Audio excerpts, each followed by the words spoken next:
Okay, so I just seen an amazing analysis video by Mastar Fusion about Bardock and the Bardock special, and I think this inspired the crap out of me to finally make this video regarding Bardock, his potential inclusion, if any at all, will happen in Dragon Ball Super, and to clear up a couple of misconceptions regarding the character. Now, to talk about Bardock's potential inclusion in Dragon Ball Super to begin with, we need to understand who Bardock is as a character, and it also kind of comes down to what Bardock will be seeing, if any at all, again, because the thing about Bardock people don't understand, at the very least, let's go back to the TV special, the original TV special that came out that made everyone fall in love with the character to begin with, the badass that we've seen. Bardock was not a good person. A lot of people, because especially, the English dub and the way they, made it out to seem like he was this righteous guy that turned his life around, Bardock wasn't a good guy. If you really look and, you watch the original version of the actual TV special, Bardock was a piece of shit, essentially. He was a murderer. He didn't really care. He killed people for Frieza. The only reason he actually decided to go up against Frieza was it's a simple case of any bad person, like, you hurt the people that they care about, then yeah, okay, I'm gonna get you before you get me. That was really the extent of it. It wasn't that he was like, I'm putting an end to all the murdering in this universe. It wasn't anything of that sort. Bardock just really needed to take this dude out because he wanted to change his fate before Frieza could take him and his crew out. But Bardock was never a good person, at the very least in that TV special. I mean, even when he saw Goku being born, he looked at Goku and he was like, oh, you're a weakling, you're worthless. He didn't even care. Like when Fasha was telling him, why don't you go see your son, man? He's like, well, who cares? He's weak. They're gonna send him out anyway. Why bother? So Bardock, he was a scumbag, and that's the misconception people had about, like, even Vegeta to a certain degree early on, is that, oh, it's just that he was tricked with. No, Vegeta killed people because that's what he did. That's what Bardock did as well. So that's something to clear the air regarding that TV special. However, I feel as though Bardock's character has been slightly rebooted in recent years. We had the episode of Bardock, which was the special that we got, I believe, 3 or 4 years ago, maybe somewhere around there, where it was basically telling the tale of Bardock. Instead of dying at Frieza's hands, he ended up getting blasted to the past and ultimately becoming a Super Saiyan and having a change of heart in a way, and kind of being represented as a different character than the Bardock that we seen in the TV special all those years ago. Because the Bardock that we saw in episode of Bardock, which again, I believe it came out like in 2012, I think the manga came out in like 2011, somewhere around there. That Bardock, he kind of cared a little bit. He took out Chill to help that village of people. I mean, he did take him out as well because, oh shit, he looks just like Frieza, and he could connect the dots or whatever. But that Bardock was a bit nicer than the Bardock we saw, again, that was just like, I kill people, I have fun doing it, I'm a space pirate, I'm a scumbag. Two different Bardocks. And then on top of that, we also had the one-shot Dragon Ball Minus, where Akira Toriyama took his hand at kind of telling the tale of what happened with Bardock. And again, it was very different than the Bardock we've seen in the TV special. This guy was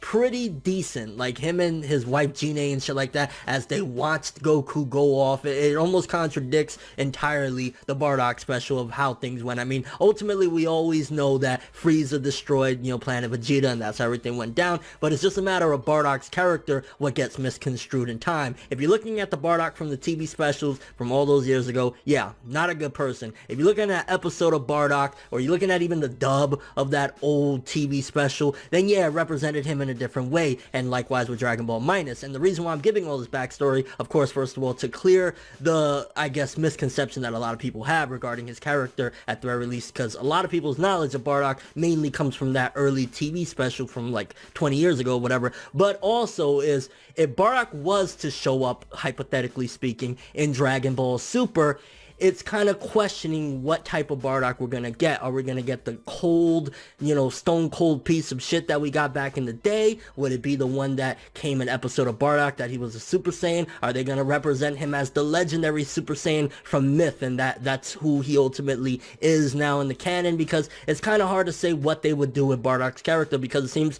throughout the years, especially even with Dragon Ball Minus, Toriyama's, take at that story or whatnot, it looks as though they're trying to reinvent Bardock to be more of a decent person, which I prefer Bardock being the asshole, because the difference between Goku and Bardock and the Saiyans in general was the fact that Goku was rare, you know, he bumped his head and that's why he was a good kid and all that other stuff. Bardock was an asshole. The Saiyans were assholes. They were scumbags. They got, in a way, what they deserved. I mean, granted, it's never justifiable to kill people, mass murder or whatever, but they didn't deserve, you know, gold medals for being good people. So if Bardock did show up in the Dragon Ball Super universe, because let's just say we get the old Bardock, the one that was cold and shit like that, I don't think it would mesh well with who Goku is and what's going on, because he'll show up and think it's fun and sport to kill people. You know, he'll kill people on Earth like nothing, thinking nothing of it. And even possibly he could be along the lines of like how Raditz was when he first came to Earth, and kind of be an evil dude, probably, you know, trying to lure Goku into like, hey, you know, you're my son, let's go conquer planets. So if we get that Bardock,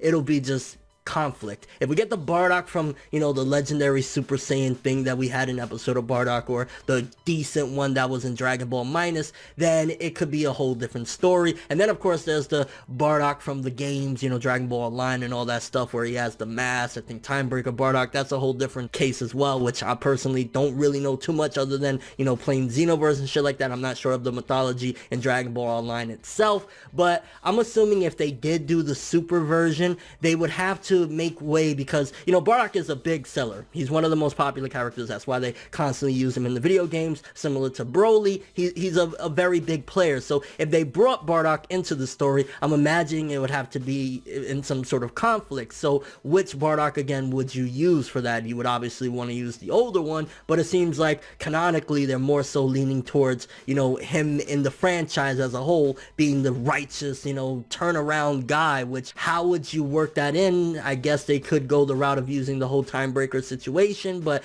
seeing as how that's from the video games, I don't think they would exactly incorporate that. It probably would be a whole different scenario if they wanted to create conflict with Bardock. It could be that he shows up and he has some of those old Saiyan tendencies of like killing people, but he's still a decent person. I'm kind of curious how they would even handle Bardock's character at this point, because he's been kind of rewritten for a couple different times now between the specials and chapters and all that stuff that we've had, that it's interesting where they would go with Bardock's character. I mean, again, the old Bardock, it won't work nowadays, because he would just be, you know, he's a savage. He doesn't work. Like, they live a peaceful life on Earth. They're all pretty good people. Vegeta's changed his ways. Even Vegeta would look at him like he's nuts, because we don't do things like that. So I guess that brings forth the first question. If they did bring Bardock to Dragon Ball Super, what would be his role and his purpose? Would they have to make something convenient in order to make the righteous Bardock that we've seen in episode of Bardock and the Dragon Ball Minus, to make him evil and have some sort of conflict? Could it be that even though he was somewhat righteous, it's been many years? Because again, if he was blasted into the past and they're going to use that canonically to connect it to Dragon Ball Super, how would he be alive after all these years? I know Saiyans age gracefully, but Chilled was one of the ancestors to Frieza, so Bardock would have to be a dinosaur if he showed up. So it would have to also play into the time travel thing. But considering the fact that they brought characters back, like, you know, we're having this female Broly-esque deal that's happening in Super right now. They also brought Trunks back, Future Trunks, a big player, very popular character for the, you know, Future Trunks Returns, Goku Black stuff. They even made an evil Goku, you know, Turles was a big deal as well. There's a high possibility that they're not going to pass up the chance to bring Bardock into Super. I mean, they even did Vegito one more time just to get that Super Saiyan Blue Vegito. So maybe in future arcs we can see a return of Bardock. It's just a matter of how they're going to handle the character and what will overall be his purpose. And I guess, again, I'm kind of curious what you guys think about that. Could we get the old asshole Bardock, the true Bardock that we really fell in love with from the OVA, that he was just a scumbag? Do you think they're going to do the Super Saiyan righteous type of deal? Or could we potentially see a whole different Bardock altogether? I mean, I would like for them to incorporate who he used to be, and if they want to do canonically what they've done with the, you know, episode of Bardock and Dragon Ball Minus stuff, then maybe they could work that too, but keep Bardock's original character the way it was, because that was who he was, and it worked so well for that, you know, TV special all those years ago, and it worked so well to the friendship differentiate, even though he looks like Goku, even though they have very similar, appearance-wise, ultimately they were two very different people. And, if Goku grew up with Bardock, Goku would be an evil piece of shit as well. He would be a scumbag. And your overall thoughts of Bardock as a whole? Would you like to see him appear in Dragon Ball Super at this point, or you think he's too outclassed? I mean, power-wise, even though he turned Super Saiyan, I'm not sure exactly how strong he would be, because Goten and Trunks turned Super Saiyan, and that doesn't mean that they're going to be able to defeat everyone in the world. So power-wise, he could also be very weak in comparison to the fighters now. But I mean, Universe Survival Arc, if Bardock was to show up, for example, for that, we got Krillin on the team, we got Roshi on the team, so there's going to be weaker people there. Not to say they'd use him for the Universe Survival, but in future arcs, there's potential there. It's just a matter of how they're going to have him up to standards to be able to compete in a menacing way, assuming he'd return as a villain of some sort. And bro, thoughts of Bardock? I just wanted to talk some Bardock. I saw a good video about Bardock, and I'm like, bro, I need to talk about some Bardock right now, so that's what I'm doing. Bardock for the win. But that's all I have for this one. Thanks for watching. Hope you enjoyed. If you liked anything I had to say or enjoyed the video, drop me a like. I'd greatly appreciate it. And if you want more from me, make sure to subscribe. Follow me on Twitter, Instagram, and stalk my Facebook to get more when the video ends. I'm ForneverWorld, and as always, people, have an awesome day.